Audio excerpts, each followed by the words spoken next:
So welcome. We appreciate everyone's patience here. You obviously have the news. We'll get started, and we'll start with some comments from President of Baseball Operations, Chris Young. Yeah, good afternoon, everybody, and thank you all for being here. Hope everyone's enjoyed a fun and healthy holiday. We're very excited today to announce the signing of Joc Pederson.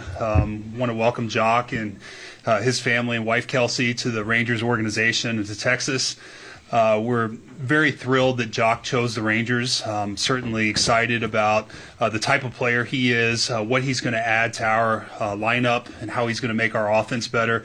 But I think equally excited about who he is as a person. This is a player who's won multiple World Series championships and has had a positive impact on every environment he's been in. And it's very important to us that we continue to build our environment and choose winning players. And Joc satisfies that criteria, and we're thrilled to welcome him. So with that, we're going to present Joc his jersey and hat here and welcome him to the Rangers.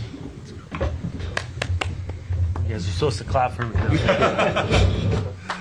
Awesome, man. Appreciate it. Let's go. There you go. Yep, right here. Straight in the back. Bailey, let us know. Yep, good, thank you. Perfect. Awesome. Congrats. Thank you. Yeah, welcome.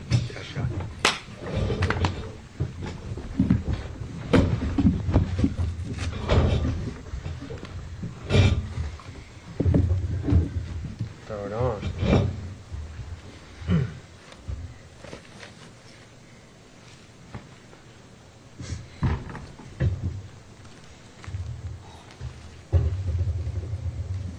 Sweet. It's a good look. Yeah. Please wait on the mic here for your questions. Fit with the Rangers. Let's just start right there. Awesome. Yeah. I think it's a great fit.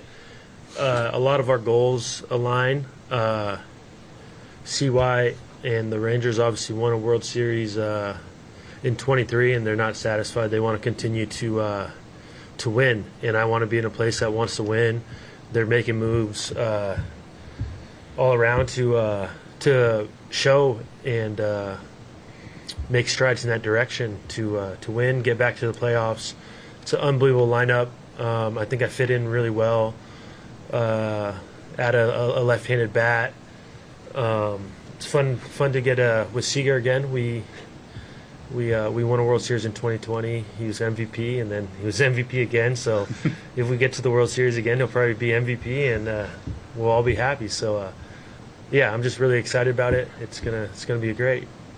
I was going to ask you, how would you describe your relationship with Corey from your time together with the Dodgers? Special. I think anytime you win a World Series with a teammate, it's a bond that goes beyond baseball, and I mean that's just with anyone. And then you had Corey, someone who we've lived together in spring training, and I've known since he was 18, 19, and throughout the minor leagues. I've known him for a long time, and like I said, it's exciting. He's a winning baseball player that shows up every day, that's super competitive, and those are guys that you want to be with and build around. And like I said, he's already done it once here already, and he's hungry to do it again and do it more. And you get a group of 26 guys pulling on the same string with that same mentality. It's very powerful.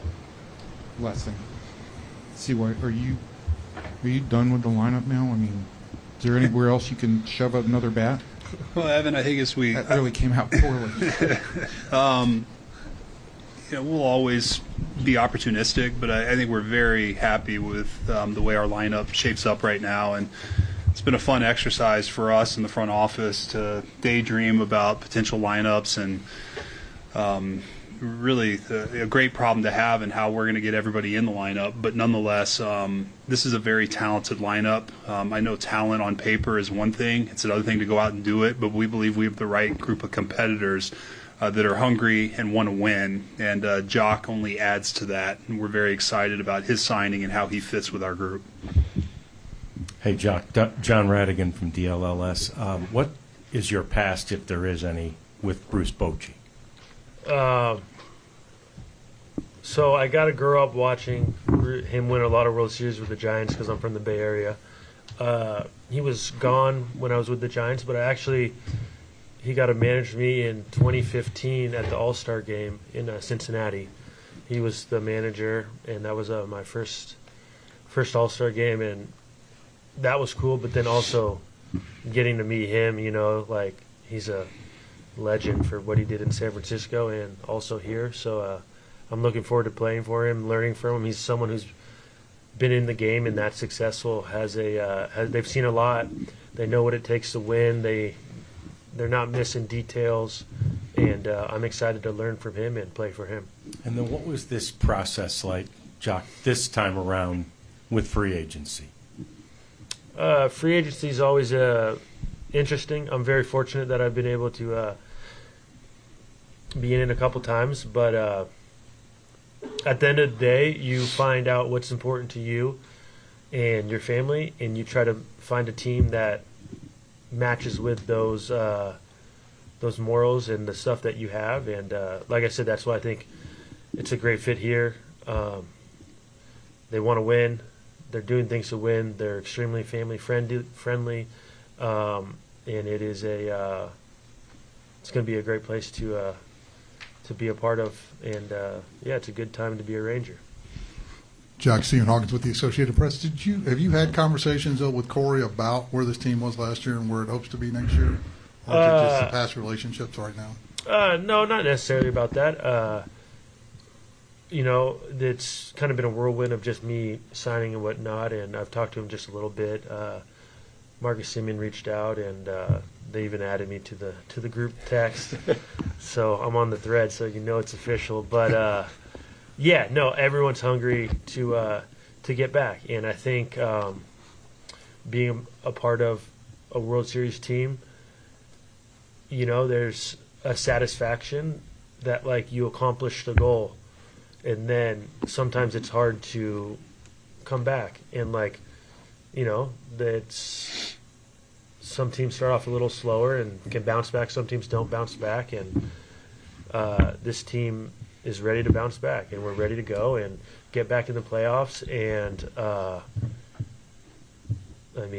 special things happen in the playoffs. And this team has proved that they're all capable of doing it. And we're just adding more pieces to the puzzle. We all know that this year you were DH and pinch hit. It seems like the Rangers are going to want you to play a little bit outfield, maybe a little depth there. What kind of getting back out there, how have you kind of kept in that mode of playing defense since you hadn't had to do it in a year and a half? Yeah, that. So when I signed with the Diamondbacks last year, the goal was to play outfield more, and they actually have a first base coach that is really well known for his outfield and base stealing, and Dave McKay, and he's taught me so much. And I had early work with him every day in the before the games with all the outfielders working on outfield stuff. It just so happened we were in a tight race, and we had some guys outperform what they thought to where they forced themselves into the lineups, and there was also great defenders. So the outfield defense was better with them out there than me, and things were working and clicking, and I wasn't going to put my ego in front of like I should be playing the outfield over them. It was more so like, Torrey, you need to put the best lineup out there that's going to win today, and then do that tomorrow and the next day. And like, I don't know, we won 89 games, and I was on a team that didn't make the playoffs by a tiebreaker. Not even, you know what I mean? So like, when you need to have 26 guys there that show up every single day, whether April 1st, July, August, day game, 17th game in a row, that game means just as much as all the games in September. There's no days that you take off, and you put the best lineup out there, and you compete, and you find a way to win. And if you are putting yourself in front of those goals, then I don't think it's a good place to be. Kennedy Landry, MLB.com. You had a lot of, I guess, career highs in OPS, walk rate, slugging, all of those things. Was that kind of a product of being a DH all the time, or what was kind of working for you at the plate more so last year? I don't know. I think a lot of things were going well. I was on a really good offense with a lot of good hitters around me, and we put up a lot of runs as a unit. I think a lot of it is from maturing and understanding my skill set, my strengths, and trying to do my strengths better, and just learning count leverages and different stuff like that, to where I'm putting myself in the best possible position to succeed over and over as many times as possible. And like I said, I think that comes from maturing in at bats and learning when you feel things start to spiral, and then how to find a way to get back on the right path and stuff like that. And I think it's about having conversations with other hitters, or having conversations with hitting coaches, and just talking through the pitches or approaches or what you're feeling, or maybe you have someone that you talk about stuff off the field, and making sure that your mental stuff's all aligned with showing up that day to win one pitch at a time and then win the game. Joc, Matt Hicks, one of the broadcasters for the Rangers. Your offensive numbers over the last 3 years have been really good. If we could take you back to your time with the Giants, was there anything between that 2021 and 2022 season that got you on the trajectory that you're on now? And I know that Justin Veely was there when you were in San Francisco. What is your relationship like with him? I think like I said, I strive for greatness. I have a high bar ceiling for myself as a standard, and part of the growth of just wanting to become great and perfecting your craft is making adjustments, checking yourself in the mirror on a daily basis after the season. So I think as 18, 19, 20, start 21, you're continuing to make adjustments and keeping a log of what you do well, what you don't do well, how do I do this better, how much can I try to work on my weaknesses but not lose my strength, or even, sometimes people have a weakness and they attack their weakness to make it 5% better, but then their strength gets depleted by 30%. So now it's like, well, where's all your power, or where's your whatever their strength is? And it's like, you still need to remember what you do well, and continue on that path. And to Justin Veely, I love JV. I was with him in San Francisco, had a great relationship with him. He was a guy that I hit with every day in the cage down there, in the foxhole, just grinding. And good times, bad times, he always had my back. He always had the tough conversation of like, hey, we need to get back to doing this drill, or I know you don't like this, but like, you're doing this again, or just a tough conversation to keep you accountable. And I think that good coaches have the confidence to be able to keep you accountable and not let you just do what's comfortable, because this game, it gets monotonous sometimes, and to have that standard of winning every day, there's no you need excellence. You need that standard every day. Throughout your big league career, you've worn a number of numbers, but you got number 4. We got 4, baby. That's for the first time. Is there Right. significance to that?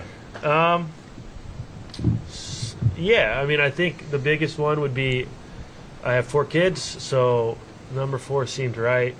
A lot of the other numbers, I think my favorite number is 3. Had a good year in 3. It's obviously taken. So 4 was open.